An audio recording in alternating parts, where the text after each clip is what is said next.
बिस्मिल्लाहिर्रहमानिर्रहीम। अस्सलाम वालेकुम। आज हम मैथ्स 10th एक्सरसाइज 3.2 के क्वेश्चंस करेंगे। तो सबसे पहले ये देखें, यहाँ पे जो रिलेशन आपको गिवन है y is directly proportional to x। यहाँ पे ये दो वेरिएबल्स हैं, x एक वेरिएबल है, मतलब इसकी वैल्यू आप चेंज कर सकते हैं।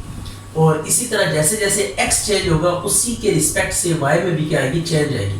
तो यहाँ पे रिलेशनशिप दिया y is directly proportional to x। What does it mean? It's mean कि जैसे जैसे x की वैल्यू इंक्रीज करेगी वैसे वैसे y भी क्या करेगा, इंक्रीज करेगा। और जैसे जैसे x की वैल्यू डिक्रीज होगी वैसे वैसे y की वैल्यू भी क्या होगी, डिक्रीज होगी। तो डायरेक्टली प्रोपोर्शनल का मतलब ये है कि दोनों वेरिएबल्स एक साथ बढ़ते और एक साथ घटते हैं, लेकिन जरूरी नहीं कि उनका जो रेट हो वो क्या हो, मतलब ये डायरेक्टली प्रोपोर्शनल इनका रेट के y is directly proportional to x के साथ y भी इंक्रीज करेगा। तो अब ये प्रोपोर्शनैलिटी इसलिए दी जाती है कि हम इस तरह अगर लिखें y is equal to x, अब इसमें जितना x में चेंज आएगी उतनी y में भी चेंज आएगी, इक्वल चेंज आएगी। लेकिन जब हम प्रोपोर्शनैलिटी का साइन यूज करते हैं तो इट्स मीन कि अब x में जितनी चेंज आएगी रिलेटिवली y में उतनी चेंज नहीं आएगी, बल्कि उससे कम या ज्यादा हो सकती है। सम टाइम ऐसा होता है कि y ज्यादा क्विकली जो है ना राइज करता है, ठीक है, x की इंक्रीज में। और सम टाइम ऐसा होता है कि जब x को आप राइज करते हैं तो y में कोई बहुत बड़ी चेंज नहीं अपीयर होती इस मार्क। तो इसको सेट करने के लिए ये प्रोपोर्शनैलिटी साइन है। इस प्रोपोर्शनैलिटी साइन को खत्म करते हैं सबसे पहले। तो प्रोपोर्शनैलिटी साइन को खत्म करने के लिए यहाँ पे इसकी जगह पे इक्वल आता है और एक कांस्टेंट आता है। तो k यहाँ पे कांस्टेंट है जो बैलेंस करता है इनमें चेंजेस के बिहेवियर को। तो अब आपने क्या करना है, ये y इज इक्वल टू के एक्स हमारे पास एक एक्सप्रेशन आ गई। अब देखिए यहाँ पे y की वैल्यू भी गिवन है, x की वैल्यू भी गिवन है। तो सबसे पहला काम आपने इन क्वेश्चंस में ये करना होता है कि इस k की वैल्यू डिटरमिन करनी होती है। तो अब k की वैल्यू फाइंड करने के लिए क्या करेंगे, put x is equal to 2, y is equal to 8। तो ये 8 आ गया, k x की वैल्यू 2, तो 8/2 इज इक्वल टू k। तो k इज इक्वल टू कितना आ जाएगा, 4। ये k आपके पास 4 आ गया। अब इस वैल्यू को आप 1 में पुट कर देंगे, पुट इन 1। k की वैल्यू को आप क्या करें, 1 में पुट कर दें। ये आ गया y is equal to 4x। तो ये पहला आपके पास आंसर आ गया। उसने कहा था y फाइंड करना है in terms of x, y को इन टर्म्स ऑफ, तो ये y in terms of x लिखा गया है। यहाँ पे जो बैलेंसिंग फैक्टर है 4 है हमारे पास, तो k की वैल्यू 4 आ गई। इसको हमने यूज किया k की जगह पे, तो आपके पास जो एक्सप्रेशन है ये आपके पास वो एक्सप्रेशन है जो हमने डिटरमिन करनी थी y in terms of x। अब आप यहाँ पे यूज करते हुए कुछ इसी एक्सप्रेशन को आप यूज करेंगे और कोई भी फर्दर जो रिजल्ट होगा वो इसी को यूज करके हम क्या करेंगे, डिटरमिन करेंगे। x कितना दिया हुआ है 5, तो आपने स्ट्रेट अवे x की जगह पे 5 पुट कर देना है, तो y की वैल्यू आ जाएगी 20। ये आपके पास सेकंड। इसी तरह अगेन हम लिखेंगे सिंस y किसके इक्वल है, 4x के इक्वल है। अब y की वैल्यू 28 है तो इसके नीचे 28 लिखें इज इक्वल टू 4x। तो 28 over 4 is equal to x। तो x इज इक्वल टू 7 4 जा 28। ये x की वैल्यू 7 आ गई। अब इसी तरह ये भी क्वेश्चन है, इसमें भी सेम टू सेम है। y in terms of x find करना है फर्स्ट पार्ट में। तो अब देखते हैं कैसे फाइंड करेंगे। सिंस आपको क्या दिया हुआ है, y is directly proportional to x दिया हुआ है, तो y is equal to kx करेंगे। अब यहाँ पे y और x की वैल्यूज जो दी हुई हैं इनको पुट करके आपने क्या करना है, k फाइंड करना है। तो सबसे पहला काम ये करना होता है कि हमने k फाइंड करना होता है, और k फाइंड करके हम क्या करते हैं, k की जगह पे पुट कर देते हैं। ये आ गया k, इसको 1 का नाम दे दें, इसको 1 में पुट कर दे, k की वैल्यू को पुट इन 1। तो पहला आपके पास जो पार्ट है वो क्या हो जाएगा, कंप्लीट हो जाएगा। ये आ गया, फर्स्ट पार्ट का आंसर आ गया। अब आपने क्या करना है, इसको यूज करना है और ये बाकी का काम करना है। सिंस y किसके इक्वल है, 7/3x।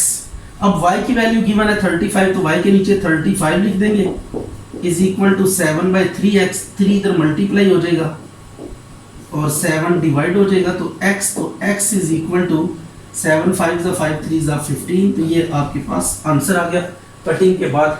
अब इसी तरह अगेन इसको लिखें, सिंस y किसके इक्वल है, 7/3x है। तो अब आपने क्या करना है, y की वैल्यू फाइंड करनी है, x की वैल्यू गिवन है, x की वैल्यू आप पुट कर दें x की जगह पे।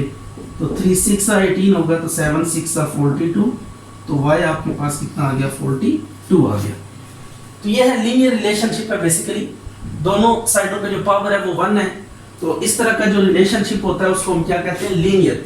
तो ये लीनियर जो है ना रिलेशनशिप है y और x के बीच में, लीनियरली रिलेट कर रहे हैं तमाम एक्सप्रेशन में। r is directly proportional to t, since r is directly proportional to t, proportionality का साइन खत्म करें, इक्वल टू k t आ जाएगा, इसको 1 का नाम दे दें। अब r और t की वैल्यू पुट करें, put r is equal to 5 और t इज इक्वल टू 8। तो ये पुट करके आप क्या निकालेंगे, आपने फाइंड करना है सबसे पहले k की वैल्यू डिटरमिन करनी है। सबसे पहले आपने k की वैल्यू डिटरमिन करनी है। t आ गया 8, तो k इज इक्वल टू कितना आ जाएगा 5/8। अब इसको हम यूज करेंगे इक्वेशन 1 में, पुट इन 1 में पुट करें तो r is equal to 5/8 into t, ये r आ गया। अब आप दोबारा इसको लिखें, since r is equal to 5/8 into t। अब r की वैल्यू गिवन है तो r के नीचे 20 लिखेंगे, 5/8 इंटू t, तो 8 को मल्टीप्लाई करें इधर आके, 20 मल्टीप्लाई 8 डिवाइडेड बाय 5, इधर डिवाइड हो जाएगा t। तो इसको सिंप्लीफाई करें, 5 4 जा 4 8 जा 32, तो t की वैल्यू कितनी आ गई 32 आ गई। अब इसको भी इसी पैटर्न पे हमने क्या करना है, बैलेंस करना है, r इज इक्वल टू के टी। अब r आपने फाइंड करना है, k की वैल्यू आपके पास सॉरी ये 1 लिखेंगे 1, ये वाली एक्सप्रेशन आपने लिखनी है 5/8। जब k की वैल्यू पुट कर चुके होंगे वो वाली इक्वेशन आप यूज करेंगे। ये आ गया 5/8, t की वैल्यू 64, 8 8 जा 64, तो r इज इक्वल टू कितना आ जाएगा 40। ये r की वैल्यू आ गई। अच्छा जी, अब ये क्वेश्चन है same to same, r is directly proportional to t square. तो यहाँ पे रिलेशनशिप अब लीनियर नहीं है क्योंकि t के ऊपर पावर आ रही है। तो since r is directly proportional to t square, r is equal to k, ये कांस्टेंट ऑफ प्रोपोर्शनैलिटी है। जब ये प्रोपोर्शनल का साइन खत्म होता है तो इक्वल और k आता है। अब जो जो वैल्यूज आपको नोन है उनको पुट करें, put r is equal 8 t3, ये आ गया 3 का स्क्वायर, 3 का स्क्वायर कितना होगा 9, k की वैल्यू आ गई 8/9। इसे आप पुट करें 1 में, पुट इन 1, तो r is equal to 8/9 into t square, right हो गया। तो ये आपके पास एक रिलेशनशिप आ गया k की वैल्यू डिटरमिन कर लेने के बाद अब जो भी आगे रिजल्ट यूज करेंगे ना वो इस इक्वेशन में यूज करेंगे। Since r is equal to 8/9 t square, तो t की वैल्यू आपको गिवन है 6 है, तो 6 की वैल्यू पुट कर दें, t की जगह पे 6 लगा दें, 6 का स्क्वायर ये आ गया 8/9 इंटू 36, 9 4 जा 36, तो ये आ गया 32, r की वैल्यू आ गई। अब इसके बाद ये एक नेक्स्ट क्वेश्चन है, इसमें भी आप देखेंगे सेम टू सेम चीजें। v is directly proportional to r cube, तो v is equal to k r cube. अब इधर वैल्यूज पुट करें, v के नीचे 5, k फाइंड करना है, r की वैल्यू 3 का क्यूब, तो 5 is equal to k into 27, तो k की वैल्यू आ गई 5/27। इसको इधर 1 में पुट करें, पुट इन 1, तो v is equal to 5/27 into r cube, ये आ गया। अब इसको हम यूज करते हैं और जो भी डिटरमिन करना है वो डिटरमिन कर लेंगे। Since v is equal to 5/27 r cube, तो r की वैल्यू फाइंड करनी है, तो v की value 625 is equal to 5/27 r cube. ये मल्टीप्लाई करें, इसको 27 डिवाइड हो रहा है तो 5 मल्टीप्लाई हो रहा है, इसको डिवाइड करेंगे r क्यूब, इसकी कटिंग करेंगे तो ये 125 आ जाएगा, तो r क्यूब आ जाएगा 125 मल्टीप्लाई 27। अब आप एक r की वैल्यू हमने फाइंड करनी है तो क्यूब को उड़ाना पड़ेगा, ये होता है 5 का क्यूब और ये होता है 3 का cube.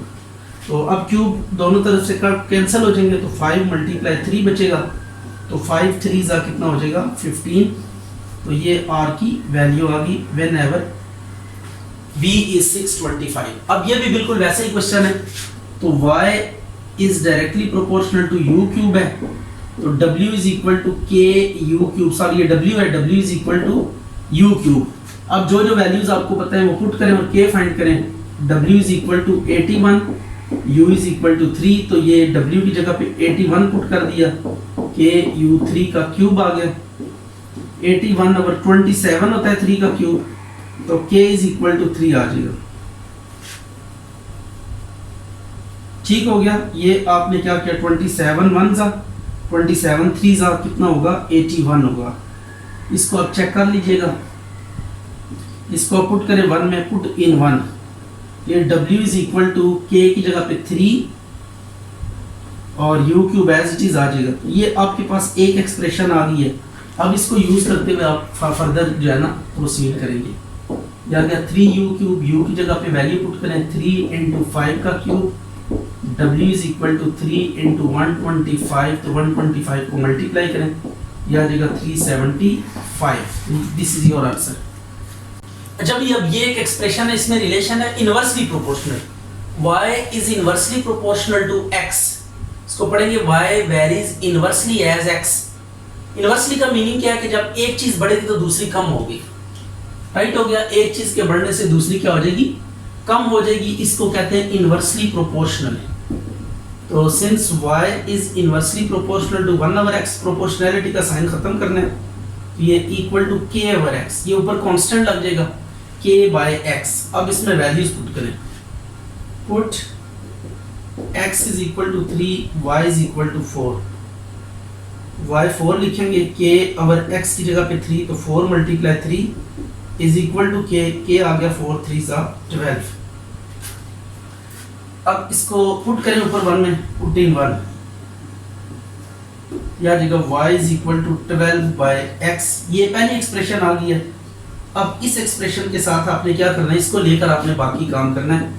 y is equal to 12 by x, अब y की वैल्यू 24 यूज करें, 12 ओवर x, x इधर डिवाइड हो रहा है, इधर मल्टीप्लाई हो जाएगा, ये आ गया 12, तो x is equal to 12 by 24, x की वैल्यू आ जाएगी 1 बाय 2। अब इसी तरह ये भी है, तो since a is proportional to 1 over r square, तो a is equal to k over r square करेंगे। अब a की वैल्यू 2k फाइंड करना है, r की जगह पे 3 का स्क्वायर लिखेंगे, यह आ जाएगा 2 is equal to k over 9, तो 9 को इधर मल्टीप्लाई करें, 2 9 सा, k की वैल्यू आ गई कितनी, 18। अब इसको पुट इन 1 करें, तो a is equal to 18 by r square. अब इसको यूज करके a is equal to 18 by r square, a की value 72 is equal to 18 over r square. r हमने फाइंड करना है, तो r को इधर मल्टीप्लाई कर दें, ये आ गया 72 उधर आके डिवाइड हो जाएगा, 18 बाय 72, तो 18 4 जा 1 बाय 4 आ जाएगा, स्क्वायर रूट लेंगे,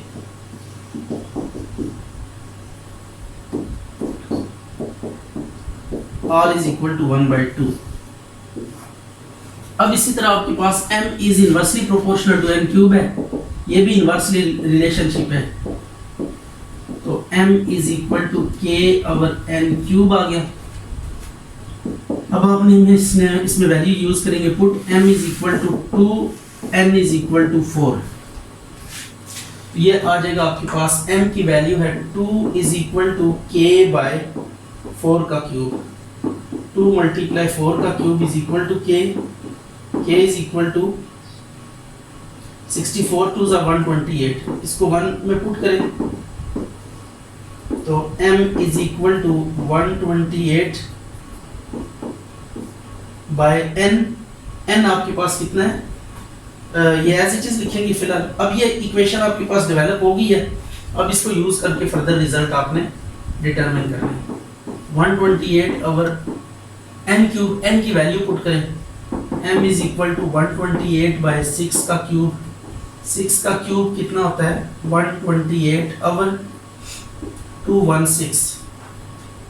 इसकी कटिंग कर लें, आपके पास रिक्वायर्ड रिजल्ट आ जाएगा। अगेन आप इसको यूज करें, m is equal to 128 over n cube, तो m की value 432 is equal to 128 over n cube, n cube को मल्टीप्लाई कर दे 4 थे, ये शफलिंग करनी है, ये 432 आ गया। अब इनकी कटिंग करें तो यह आ जाएगा एन क्यूब 64 आ जाएगा, 2 से अगर कैंसिल करें तो यह आ जाएगा 2 2 4, 2 1 2, 2 6 216। तो ये n की वैल्यू में ये आएगा 4 का क्यूब और ये 6 का क्यूब, तो क्यूब क्यूब से कैंसिल हो जाएगा, तो 4/6 या फर्दर आपसे कटिंग करके 2/3 भी लिख सकते हैं।